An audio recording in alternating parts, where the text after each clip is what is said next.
বিসমিল্লাহ আলহামদুলিল্লাহ ওয়াসসালাতু ওয়াসসালামু আলা রাসূলিল্লাহ ওয়া বা'দ রব্বি জিদনি ইলমা রব্বি জিদনি ইলমা রব্বি জিদনি ইলমা রব্বিশ রাহ লি সাদরি ওয়া ইয়াসসির লি আমরি ওয়াহলুল উকদাতাম মিন লিসানি ইয়াফকাহু কওলি। সম্মানিত হাজিরিন, আজকে আমরা আজকের ক্লাসে ফ্রি কোরআন শিক্ষা ক্লাসের আজকের ক্লাসে আমরা শিখব মাদ্দের প্রকারভেদ এবং মাদে আসলিয়ার পরিচয়। তো গত ক্লাসে আমরা পড়েছিলাম সিফাতুল আরদিয়া এবং তার প্রথম যে প্রকার মাদের পরিচয়, গুরুত্ব এবং কিভাবে আমরা মাদ নির্ণয় করব। তো আজকে আমরা শিখব সেই মাদের যে পরিচয় জেনেছিলাম, যে দীর্ঘ করা, একটা হরফ হারাকা যুক্ত হরফকে একটু লং করে পড়া, টেনে পড়া, সেটাই হচ্ছে মাদ। তো আজকে আমরা শিখব মাদের প্রকারভেদ এবং তার একটা প্রকার মাদে আসলের পরিচয় বিস্তারিত। তো এখানে আমরা শুরুতেই আসি যে এখানে মাদের প্রকারভেদ। মাদ প্রধানত দুই প্রকার, এটা খেয়াল করতে হবে। ওই যে আমরা যখন সিফাত পড়েছিলাম বা মাখরাজ পড়েছিলাম, আপনি দেখবেন যে মাখরাজে প্রধানত দুইটা প্রকার ছিল, কিন্তু মাখরাজে আম এবং মাখরাজে খাস। মানে আম বলতে বড় মাখরাজ, যেখান থেকে একটা বড় এরিয়া, আর খাস বলতে এরিয়ার ভিতরে খাস খাস করে যে মাখরাজটা নির্দিষ্ট করে আর্টিকুলেশন পয়েন্টস, এক একটা পয়েন্টস হচ্ছে মাখরাজে খাস। তার মানে সিফাত যখন আমরা পড়েছিলাম, কিন্তু দেখবেন যে প্রধানত কিন্তু দুইটা প্রকার ছিল, একটা সিফাতে আসলিয়া, একটা সিফাতুল আরদিয়া। আসলিয়া মানে যেটা স্থায়ী সিফাত সবসময় থাকে, আর আরদিয়া মানে যেটা সবসময় থাকে না, কারণ ভেদে আসে। সেই আরদিয়া সিফাতে আমরা আছি।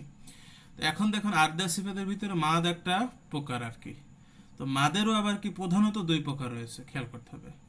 একটা হচ্ছে মাদ্দুল আসলি তথা মূল মাদ, হ্যাঁ, যেটা হচ্ছে অরিজিনাল মাদ, প্রকৃত মাদ।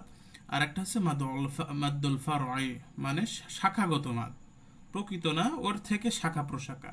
যেমন আমরা এক্সাম্পল যদি আমরা একটা ধরি, যেমন ওই যে আমরা মাখরাজ পড়েছিলাম, যে মাখরাজ হচ্ছে দুই প্রকার, আম এবং খাস। আম বলতে একটা মুখের বড় এরিয়া, মুখ, নাক, কান, ঠোঁট, এটা হচ্ছে আম।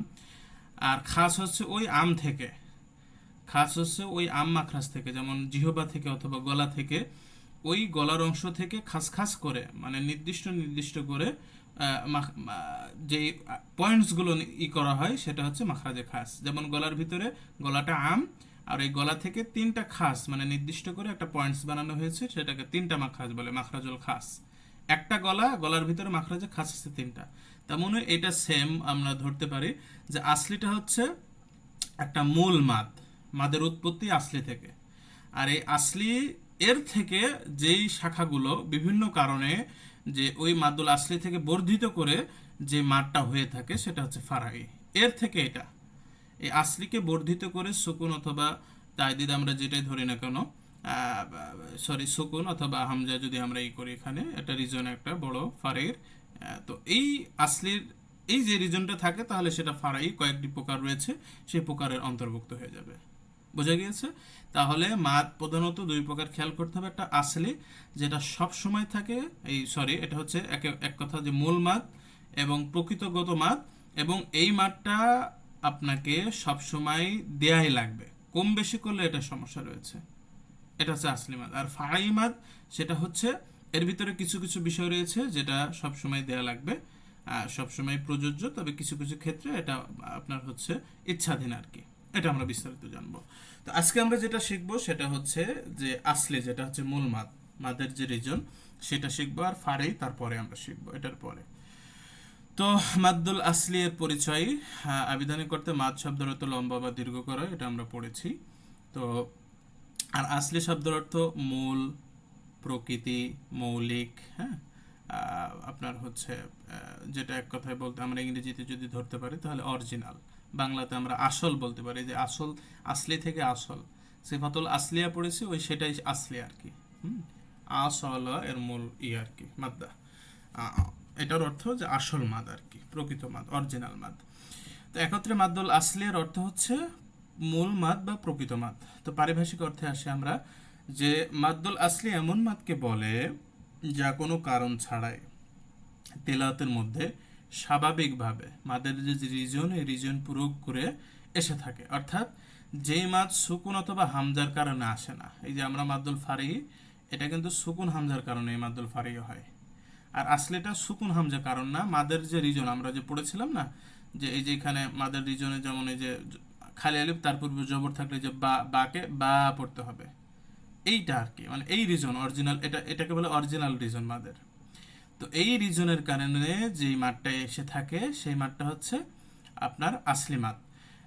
এবং এখানে আরেকটু অ্যাড করা হয়েছে যে এবং যে মাদ আদায় না করলে শব্দ এবং তার অর্থ পুরোপুরিভাবে পরিবর্তন হয়ে যায়, শব্দটাও পরিবর্তন হয়ে যাবে এবং অর্থ তো বিকৃত হয়ে যাবে, সেই মাদকে আসলি মাদ বা আমরা ছোটকালে শিখেছি তবাই মাদ।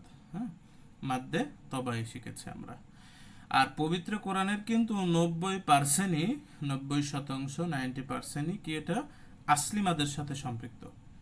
একটা আয়াতের ভিতরে আসলি মাদ থাকবে, এটা সাধারণ বিষয়, বেশিরভাগই থাকে।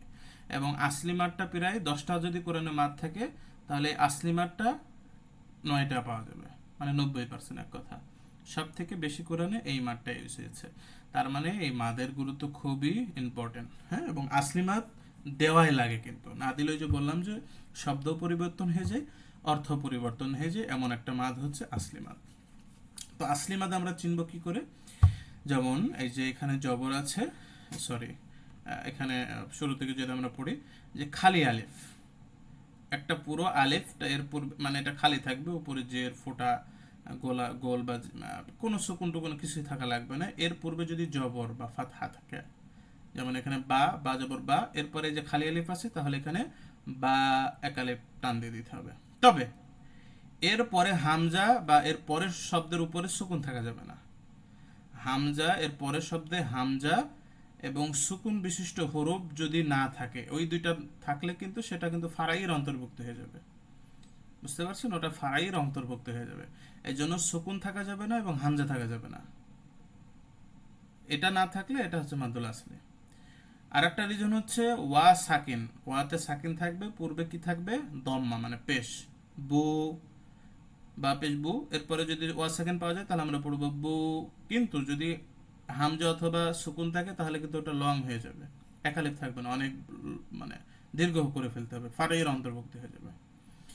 আরেকটা রিজন হচ্ছে ইয়া সাকিন তার পূর্বে জের, এই যে বি, এখন বীর পূর্বে যদি বাজের বি অথবা তা, আমি জিম জের জি যেটাই পড়ি না কেন, আগে জের আছে এরপরে ইয়া সাকিন, তাহলে আমরা পড়বো কি বি বা জি কি ডি। কিন্তু ওই যে বললাম যে একালিপ মাদ পড়তে হবে যদি এখানে হামজা অথবা সুকুন না থাকে, খেয়াল করতে হবে। বা বু বি, এটা আমাদেরকে টান দিতে হবে কত, এক আলিফ বা 2 হারাকা পরিমাণ। এই যে এখানে দেওয়া হয়েছে, এখানে কি এই পরিমাণটা দেওয়া হয়েছে মাদের, এখানে মাদের পরিমাণ, হ্যাঁ এই যে এখানে দেওয়া হয়েছে যে আসলিমাত 2 হারাকা বা এক আলিফ পরিমাণ দীর্ঘ করে পড়তে হয়। হ্যাঁ, 2 হারাকা বা এক আলিফ পরিমাণ। আমরা যে 2 হারাকা কিভাবে চিনবো, যে বা জবর বা, বা জবর বা, বা জবর 1 হারাকা, বা জবর 2 হারাকা, বা বা তা কি বা সা, বা যে কোনো আমরা হারাকা যদি জিম এবং দালও যদি ধরি, তাহলে জিম জবর যা, দাল জবর দা, জাদা। এই জাদা পড়তে যতটুকু টাইম, ততটুকু আমাকে সেই টানটা দিতে হবে। তো এখানে এক্সাম্পলটা খুব গুরুত্বপূর্ণ একালেপ মাদের, কারণ একালেপ মাদটা সব থেকে বেশি আপনার কি হয়েছে, আপনার কোরআনে ইউজ হয়েছে। এবং এই আমরা যখন তেলাওয়াত করব, রিসাইট করব, তো সাধারণত একটা আয়াত আমরা শেষ করি, বা আপনার একটা আয়াতের অংশ মানে শেষ করে একটা বাক্যাংশ, তো যখন আমরা এটা শেষ করব বা পড়ব, তখন অনেকগুলো একালেপ মাদ থাকবে এর ভিতরে। তো বেশিরভাগ ক্ষেত্রে কি হয় মানুষের বা পড়তে, যে আমি যেটা লক্ষ্য করেছি, যে এই মাদ ধারাবাহিকতা রক্ষা করতে পারে না। দেখা যায় যে ফার্স্টে একালিপ মাদ দিয়েছিল একটা পরিমাণ, হুম, যেমন আমি যদি ধরি, যেমন আমি একটু বেশি সেকেন্ডেই ধরি, যেমন 10 সেকেন্ড যদি কেউ মাদ একটা পড়ে কেউ, হ্যাঁ, প্রথম আলিফটা 10 সেকেন্ড দিয়েছে, এটা আমি এমনি কথার কথা বলছি, 10 সেকেন্ড তো হয় না। তো কিন্তু পরের মাদে দেখা যাচ্ছে যে ওটা কমতে কমতে, অথবা মাঝখানে একটা একালিপ মাদ আছে, ওখানে দেখা যাচ্ছে 8 দিছে, তারপরে আরেকটা আছে 5 দিয়ে ফেলছে, হ্যাঁ, আবার কোনোটাই আপনার আবার 10 দিচ্ছে। এই যে ধারাবাহিকতা থাকে না, ছোট বড় করে ফেলায়, এইটা করলে হবে কি, তেলাওয়াতের সৌন্দর্য থাকবে না, আপনার নষ্ট হয়ে যাবে। ফার্স্ট টু লাস্ট যদি একটা বাক্যের ভিতরে 4টা একালিফ থাকে, ওই একালিফ পরিমাণে আপনি যতটুকু টান দিয়েছেন, পরের আলিফগুলো তো ফার্স্টে যতটুকু টান দিয়েছিলেন ফার্স্ট একালিপে, তো পরের আলিফগুলোতেও এক আলিফ টানের রিজনগুলোতে ওই জায়গাতে ঠিক সেম পরিমাণ টান দিতে হবে, তাহলে তেলাওয়াতের সৌন্দর্য থাকবে। হুম এটাও কিন্তু ভুল যে আপনার টানে হের একটু কম বেশি করা, কোনোটা বেশি একটু কোনোটা কম করা, এটা কিন্তু একটা জলের ভিতরে লাহনের ভিতরে পড়ে। তো আমরা এইভাবে পড়বো। আমরা আজকে একটা পড়া দিব যেটা আমরা মহিলা গ্রুপে দিয়েছি, আমি শিখিয়ে দেবো। হ্যাঁ, তো আমরা যখন পড়বো যে এখানে হরফ ধরে ধরে করা আছে, বা, বি, বু, মা, মি, মু, ওয়া, উই, ভু, যখন আমরা এটা যদি আমরা একটা কালেমাতে পড়ি তাহলে কুল্লাহা নাসিব, কি নাসিয়া, কাযিবা, আইশা, রাহিমুন, এই জায়গায় আবার যদি আপনি ওয়াকফ করেন সেটা কিন্তু ভিন্ন হয়ে যাবে, তখন সেটা আরদি মাদে চলে যাবে। হ্যাঁ, তখন একও দেওয়া যায়, দুইও দেওয়া যায়, তিনও দেওয়া যায়, পরে আমরা শিখব। তবে এখানে যদি ওয়াকফ না করি তাহলে আমরা পড়বো একালিফ টান দিয়ে, রাহিমুন, মাজিদুন, বাসীরুন, ইয়াকুনুনা, শুহুদুন, কুউদুন। তবে ওয়াকফ করলে কিন্তু সেই একালিপ মাদ আপনার হচ্ছে সেটা বর্ধিত করা যাবে। একালিপ মাদ থেকে 3 আলিফ পর্যন্ত করা যাবে। তবে যদি আমি ওয়াকফ করি, ওয়াকফ না করে একটানা পড়ে যাই, তাহলে কিন্তু একালিপের বেশি দেওয়া যাবে না এইসব জায়গাতে। আচ্ছা, এই মানে আমরা কিন্তু এই রিজনটা পড়ছি ওই যে সেই রিজনে যেটা আমরা দেখলাম যে জেরের পরে ইয়া সাকিন থাকলে তখন টান হবে, হ্যাঁ, পেশের পরে ওয়া সাকিন থাকলে টান হবে, যেমন আইনের উপরে পেশ তারপরে ওয়া সাকিন, তো আমরা পড়লাম কুউদুন। তবে যে এখানে উল্লেখ্য যে একটা এই দেওয়া আছে এক্সেপশন, যে আরবি হুরুফের উপরে কিন্তু কখনো কখনো কোনো হুরুফে, বিশেষ করে ওয়াতে, হ্যাঁ, ইয়াতে, আলিফে, এটা কিন্তু সব থেকে বেশি থাকে খাড়া জবর খাড়া জেশ উল্টা পেশ থাকে, বিশেষ করে হাতে উল্টা পেশটা বেশি থাকে। তো এই রিজন যদি কোরআনে আপনি পান যে আপনার হায়ের উপরে, হ্যাঁ, ওয়ার উপরে বা ইয়ার উপরে বা অন্যান্য হরফ আলাম যে কোনো হরফের উপরে যদি খাড়া একটা দাগ দেখেন, বা নিচে সাধারণত হাতে হয়, আর উল্টা পেশও হাতে সাধারণত হয়ে থাকে, তো এইটা যদি থাকে তাহলে কিন্তু ওখানেও সেম এই তাবাই মাদ, একালিপ মাদ। ঠিক আছে, আমরা যখন এই আলিফের উপরে একটা ই দেবো তখন পড়বো আ, ই, ওয়া, ভু, ইয়া, ই, র, লা, মা, হি, হু। আমরা যদি কালেমাতে পড়ি, এখানে কিন্তু কালেমাতে,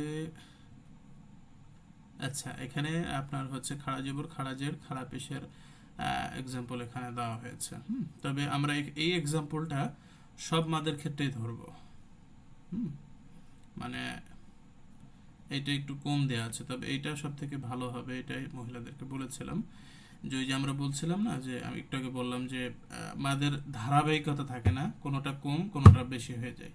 তো এখানে যে আলা রয়েছে, যালিকা, হাত্তা, মানে এখানে প্রত্যেকটা আয়াতের ভিতরে কমপক্ষে, সরি আয়াত না, শব্দের ভিতরে কমপক্ষে একটা রিজন আছে মাদের, মানে খাড়া জবর আছে, মানে একালিক মাদের রিজন আছে, প্রত্যেকটা শব্দেই একটা করে মাদের স্থান রয়েছে।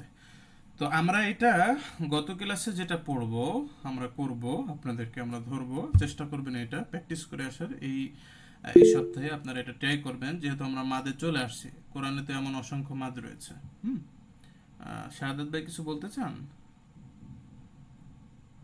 যে আপনার যে খারা জবর খারাজের উল্টা পেশের সেকেন্ড ওয়ার্ডটা আপনার লেখা আছে, ধরেন আলা জালিকা, আমাদের কিন্তু বইয়ে এটা ভুল আছে, প্রিন্টটা জালিকা ওইভাবে লেখা নাই, মানে লামের নিচে জেড নাই, এটা হয়তো আপনার প্রিন্টে একটু হয়েছে।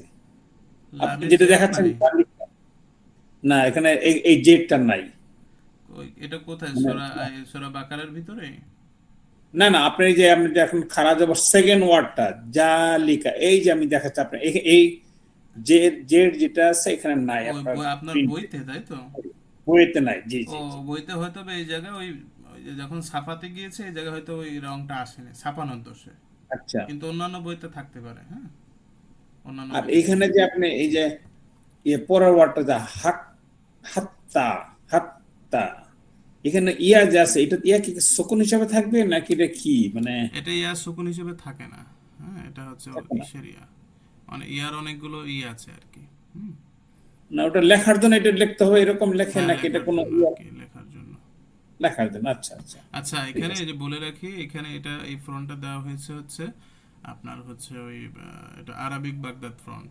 হ্যাঁ, এই এই ফ্রন্টে আর কি। দেখেন এখানে কিন্তু এই খাড়া Yes, জেডটা ইয়ার এখানে লুকায় আছে, অল্প দেখা যাচ্ছে, এমন কিছু কিছু ইয়ে আছে আর কি। হ্যাঁ হ্যাঁ হ্যাঁ হ্যাঁ এই হ্যাঁ। জন্য আপনারা এটি করে নেবেন। দেখি নেক্সট প্রকাশনীতে এইটা দিব না। আর একটা রিজন হচ্ছে যে আমার কিন্তু এখানে যে রিজনটা দেখিয়েছি এটা হচ্ছে ইন্দোপাক, মানে বাংলাদেশে যে কোরআনটা ছাপায় সেই ছাপান অনুযায়ী, ইন্দোপাক আপনার হাফেজি বা নুরানি কোরআন অনুযায়ী। হ্যাঁ, এই রুলসে কিন্তু আপনার যেটা ওসমানী মুসাফ সৌদি আরবে চলে, মাদানী মুসাফ যেটা আমরা বলে হ্যাঁ, থাকি, হ্যাঁ, হ্যাঁ। মাদানী মুসাফ, এটাতে ওয়া বা ইয়ার উপরে সাকিন থাকে না, খালিয়া, খালিওয়া, খালি আলিফ, তিনটাতেই খালি থাকে। হ্যাঁ, তিনটাতেই কিন্তু খালি থাকে। বাট গুল টাইপ থাকে না? গুল যেটা বলে, গুল টাইপের একটা থাকে, মানে সুকুন বোঝায়, গুল হ্যাঁ, টাইপের গোল সুকুন। যদি থাকে, আবার আমি বলে নিই, ওয়া ইয়া আলিফের উপরে যদি গোল কোনো চিহ্ন থাকে তাহলে কিন্তু এটা অতিরিক্ত ওয়া আলিফিয়া, ওটা উচ্চারণই হবে না, পড়াই লাগবে না। যেমন সলাত, ওখানে কিন্তু এই ওয়াটা দেখবেন যে গোল আলিফ আছে, বা উলাইকা এখানে উ এর পরে কিন্তু একটা ওয়াও আছে, ওয়ার উপরে গোল চিহ্ন থাকবে দেখবেন মাদানিতে, কিন্তু হ্যাঁ ইন্দোপাকে হ্যাঁ দেওয়া হ্যাঁ। থাকে না।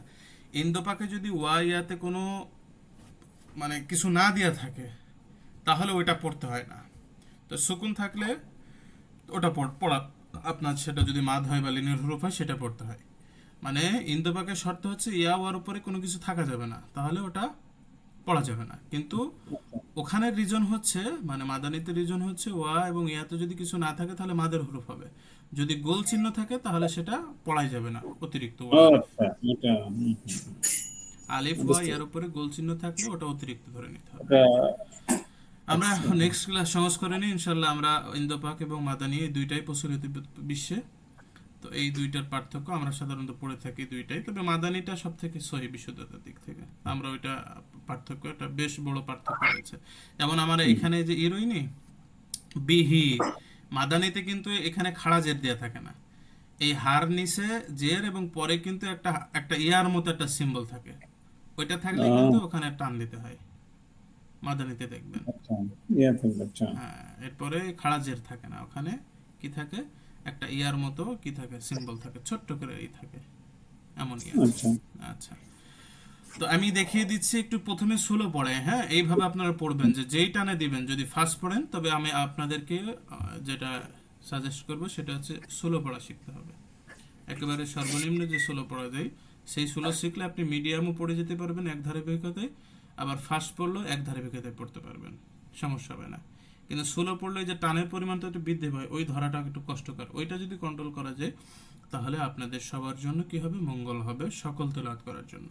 আচ্ছা, তাহলে আমরা এইভাবে পড়বো। হ্যাঁ, আমরা একটা না, মানে এটা একটা আয়াত ধরবো, যতদূর আমাদের দম থাকে একটা আয়াত ধরে পড়বো। হ্যাঁ, এভাবে যে على ذلك حتى إلى يحيى أولى, এটা ষোলো পড়ারই ধরছি।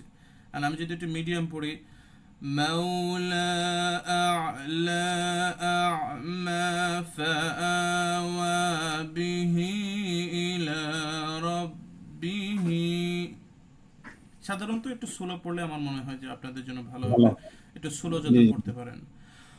وكتبه ورسله خيره شره يستحيي قيله, এখানে আপনি কি লিখে পড়তে পারেন, কি যেহেতু আছে এখানে একটা টান দিয়ে হুম।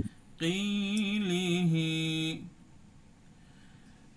إلافهم من فوقه له يده ربه بعده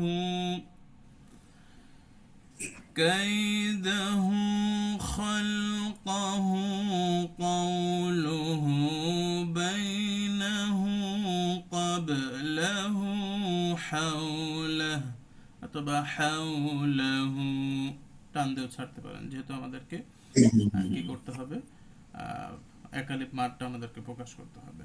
তো এখানে ওয়াকফ করলে ওয়াকফের রুলসটা না করে আমরা একবার প্রত্যেকটাতেই কি করব, একটু ওই টেনে দিব আর কি, একালে মাদ টেনে দিয়ে ছাড়বো। এই যে একদমই যতদূর পারা যায়, যেমন আমি প্রত্যেক যারা যদি আপনার একটু বেশি সংখ্যক পড়া দেন তাহলে আমি বলবো যে এই লাইনটা একটা লাইন পড়েন বা নিচেরটা পড়েন, সবগুলোই প্র্যাকটিস করতে হবে। হ্যাঁ, যে কোনো একটা লাইন দিব, এটা পড়েন যে এইটা একই ধারাবাহিকতায় পড়ে যান আপনার পড়ার ইচ্ছা অনুযায়ী। তবে আমি অনুরোধ করবো যে আপনারা স্লো পড়া শিখবেন, প্রথমে স্লো, তারপরে মিডিয়াম, তারপরে ফাস্ট। হ্যাঁ, ফার্স্টে আমরা পড়লে আলা যালিকা হাত্তা ইলা ইয়াহইয়া আওলা মাওলা আওলা আ'মা ফাআওয়া বিহি ইলা রাব্বিহি ওয়া কুতুবিহি ওয়া রুসুলিহি খায়রিহি ওয়া শাররিহি ইয়াস্তাহি কিলিহি إيلافهم من فوقه له يده ربه بعده كيده خلقه قوله بينه قبله حوله। মানে এটা মানে কি বলা যেতে পারে যে আমি হ্যাঁ হ্যাঁ তাড়াতাড়ি পড়লেন আর হ্যাঁ কি। হ্যাঁ তাড়াতাড়ি, এবং প্রত্যেকটাতে আমি অক্সফোর্ড এটা রুলসটা ফলো করি না, আমি পড়ে গিয়েছি, একটা লিপ টান দিয়েছি যেখানে আমি জি। করেছি আর কি। এটা পড়বেন যে আপনার যখন স্লো পড়ার ধারাবাহিকতা থাকছে তখন এই প্র্যাকটিসটা করতে পারেন। হুম, এবার আপনার সামর্থ্য অনুযায়ী যতটুকু পারেন। হ্যাঁ, আলা যালিকা হাত্তা ইলা ইয়াহইয়া আওলা, যত স্লো পড়া যায় চেষ্টা করবেন ইনশাল্লাহ। এটাই থাকবে আর কি। আমি যেভাবে পড়েছি এই ভয়েসটা শুনে নিতে পারেন, হ্যাঁ, ইউটিউব থেকে এই করে নিয়ে আপনারা এভাবেই করতে পারেন। আচ্ছা, তো এখানে আর একটা করে দেওয়া হয়েছে তানবি, উল্লেখ্য যে উপরিউক্ত হরফগুলো মাদ্দে আসলি কালমি এর অন্তর্ভুক্ত আর কি। উদাহরণ মানে আরবি শব্দের মধ্যে ব্যবহৃত মাদ্দুল আসলি, এইগুলো সব কিন্তু কালেমা। কালেমা মানে শব্দ, যেটাকে আমরা ওয়ার্ড বলতে পারি ইংরেজিতে, মানে এর অর্থ হয় আর কি। এর অর্থ হয় যেমন এটা হরফ, ইলা দিকে অর্থ বোঝায়, হ্যাঁ, হাত্তা মানে যতক্ষণ, আলা মানে উপরে যদি আমরা ধরি। হুম, এইভাবে আমরা কি করব, যেমন এখানে বিভিন্ন অর্থ রয়েছে, রাহিম মানে দয়ালু, মানে এর অর্থ রয়েছে এক কথা, এটাকে কালেমা বলা হয়। কিন্তু কোরআনের ভিতরে 29টি সূরার শুরুতে হরফুল মুকাত্তাত আছে, কিন্তু বিচ্ছিন্ন শব্দ, আলিফ লাম মিম, আলিফ লাম র, হ্যাঁ, কাফ হা ইয়াসিন, এইগুলো রয়েছে, হামিম। এই 29টা সূরার শুরুতে এই হরফুল মুকাত্তাতে টোটাল হরফ আছে 15টি। তার ভিতরে 15টি হরফের ভিতরে 5টি হরফে আপনাকে সেই এক আলিফ মাদ কিন্তু টান দিতে হয়, মানে 2 হারাকা দিয়ে মাদ দিয়ে পড়তে হয়। ওইটার ওই হরফের কিন্তু কোনো কি হয় না, অর্থ নাই। আলিফ লাম মিম এর অর্থ আল্লাহই জানে, এটা আল্লাহর একটা হিকমা, কোরআনের এটাও একটা মুজিজা। তো এই হরফগুলো একত্রিত আমরা হাইয়ু তাহরুন বলবো। এই যে হরফগুলো হা, ইয়া, ত, হা, র, যেমন আমরা পড়ি যখন ইয়াসিন, তো ইয়াতে কিন্তু আমরা কিন্তু এক আলিফ দিয়েছি, 3 আলিফ দিই, কিন্তু পরের কিন্তু সিনে কিন্তু ঠিকই 3 আলিফ দিয়েছি। এটা হচ্ছে হরফের মূল উচ্চারণ আমরা শিখেছিলাম, এবং আমার বইতে 10ম অধ্যায় শুরুতে দেখবেন যে আরবি হরফের মূল উচ্চারণ নামে আলিফ থেকে ইয়া পর্যন্ত কোন হরফে কোনটা কত টান দিতে হবে। আরবি 29টি হরফের ভিতরে 2টি হরফে কোনো টান হয় না, আলিফ এবং হামজাতে, এবং আপনার হচ্ছে 11টি হরফে এক আলিফ টান দিতে হয়। তো 11টির হরফের ভিতরে হরফুল মুকাত্তাতে আছে 5টি, কোরআনের ভিতরে এটাই বুঝিয়েছে। আর 15টি হরফে 3 আলিফ দিতে হয়। যেমন আমরা ইয়াতে এক আলিফ দিলাম, কিন্তু সিনে কিন্তু 3 আলিফ দিলাম, কারণ ওইটাকে মাদ্দুল লাজিম বলা হয়, সুকুনের কারণে মাদ হয়েছে। তো আমরা এই হরফগুলোতে যেমন ত, হা, এই যে ততে এক আলিফ টান দেব, হাতে এক আলিফ, ত, হা, আলিফ লাম র, এই যে র, এক আলিফ টান দিলাম, আলিফে কিন্তু কোনো টানই দিইনি, কারণ টান আলিফে হবে না, রিজন নাই। হ্যাঁ, তো এই জায়গাতে আমরা কি করব, সেই ওই পরিমাণ যেভাবে আমরা পড়েছি যতটুকু পরিমাণ দিয়ে ঠিক সেই পরিমাণ 2 হারাকা বা এক আলিফ আমরা টেনে পড়ব, যা হুকুমের দিক থেকে মাদ্দুল আসলির অন্তর্ভুক্ত। মানে হুকুমটা ওটা কিন্তু হুকুমের দিক থেকে যাবে, হ্যাঁ, যে ওটাও এক আলিফ এটাও এক আলিফ। আর হুকুমের দিক থেকে আপনার হচ্ছে আরো কিছু রয়েছে প্রায় এখানে, মাদ্দুল এওয়াজ, মাদ্দুল বাদল, মাদ্দুল তামকিন এবং মাদ্দুল সিলাতু সুগরা, টোটাল 4টি প্রকার। এটা কিন্তু মাদে আসলির মূল রিজন না আর কি, একেবারে মূল আসলি না, এটা তাবাই মাদ বলে আমরা যেটা পড়লাম এতক্ষণ। আর এগুলো তাবাই মাদের অন্তর্গত আর কি, ওর মতোই আমাদের টেনে পড়তে হয় এই 4টি প্রকার। এটা একটু বিস্তারিত আছে আর কি। এটা হচ্ছে আমরা যতটুকু চেষ্টা করব, মহিলা গ্রুপে আমরা সম্মতি নিয়েছিলাম, আপনাদেরও আশা করি এটাই হবে যে এটা আমরা আগামী ক্লাসে পড়লে আমাদের জন্য ভালো হবে, যেহেতু এখানে একটা বিগ আমাদের একটা প্র্যাকটিস রয়েছে। আর ওখানে বেশ 4টি প্রকার এবং বেশ কিছু এখানে এক্সেপশন রয়েছে যেগুলো আমাদের কোরআনের ভিতরে ইউজ হয়, এখানে রুলসটা একটু বেশি। হ্যাঁ, এই জন্য আপনাদের জন্যই ভালো হবে যে এটা আমরা আগামী ক্লাসে এটা আমরা পড়বো, যে মাদে আসলের অন্তর্গামী যে হরফ প্রকারগুলো রয়েছে 4টি প্রকার, আসলি মাদের মতো এক আলিফ টান দিয়ে পড়তে হয়, সেই প্রকারগুলো 4টি রয়েছে। আর যেটা একেবারে আসলি মাদ প্রকৃতগতভাবে, সেই আসলি মাদ আমরা এই কি এই রিজনটা একটু ভালো করে জানবো, বিশেষ করে আগামী ক্লাসে যেটাই ধরা হবে আপনাদের জন্য, এই যে এটা কমপক্ষে এক লাইন আপনারা চেষ্টা করবেন বলার এখানে। হ্যাঁ, ইনশাল্লাহ একই আপনার হচ্ছে টানে বলার চেষ্টা করবেন, যেটা আপনার স্লো বলার সর্বোত্তর চেষ্টা করবেন।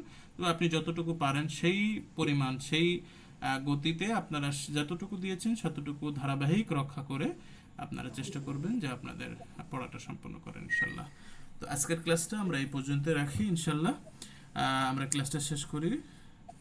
এখন যদি আপনাদের কোনো প্রশ্ন থাকে করতে পারেন।